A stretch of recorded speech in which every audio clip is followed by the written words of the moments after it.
So ito naman guys yung kung paano naman sila mag-launch ng ROV.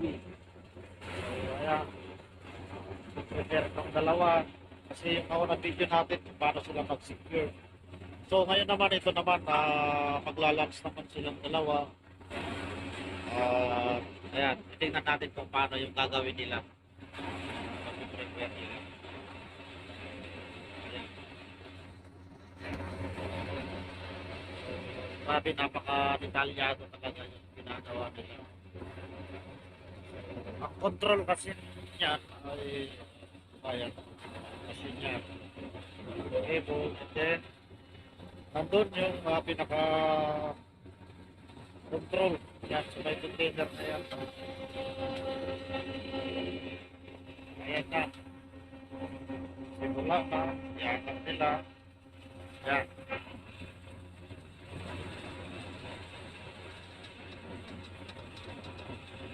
And yan na. Yung debit ay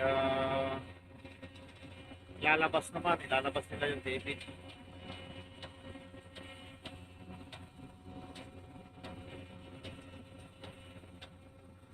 Galing na eh, di ba?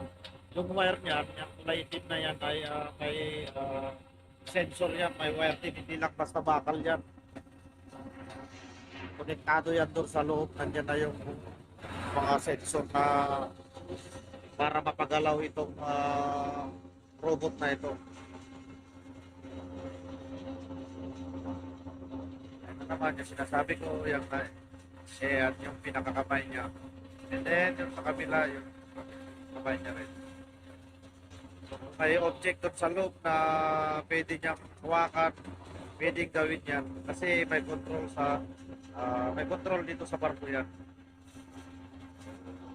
Yan na. Yan pa.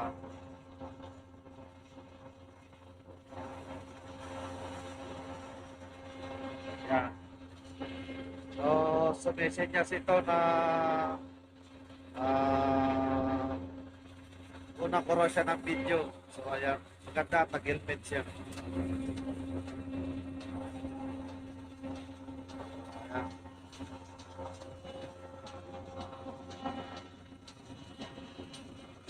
Siya ay taga Singapore. Singaporean.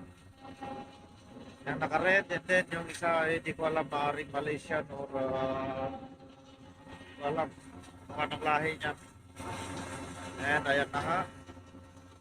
Pinababa na. So, pagka naka-overboard na yung David, pupunta na rin ako sa may kabila, sa may starboard side para makuhanan ko na so, ganyan. Itong dalawa kasi na ito, sila yung naka-in-charge sa mga dyan.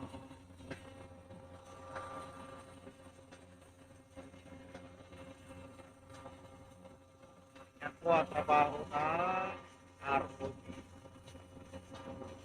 Ayan, pupunta na ako sa kabila. Parang po muna kayo dyan and pupunta na ako dito sa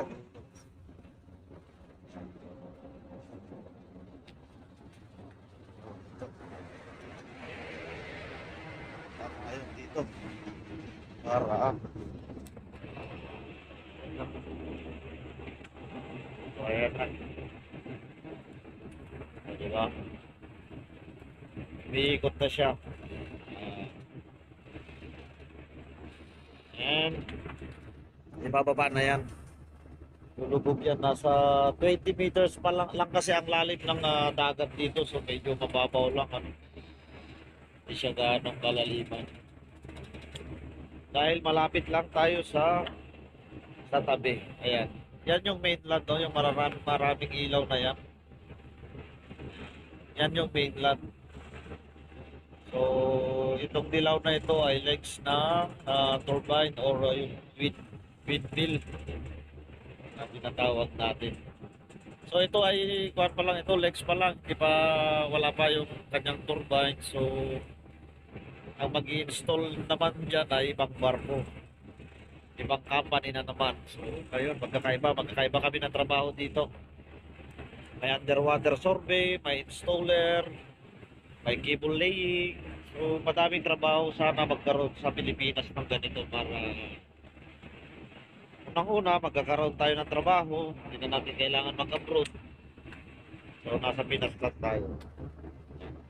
Ayan na nga. Oh, unti-unti na siyang bumababa.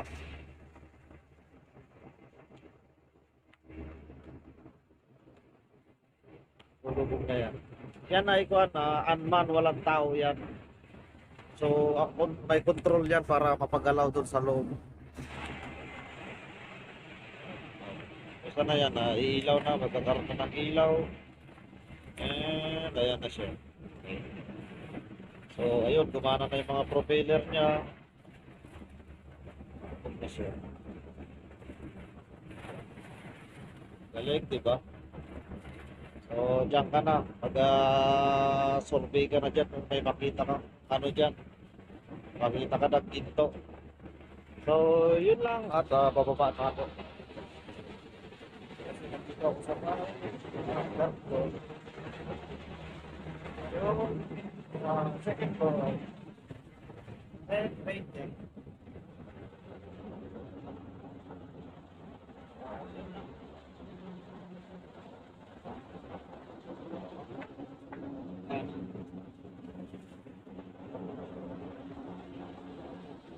At mas sinanakan.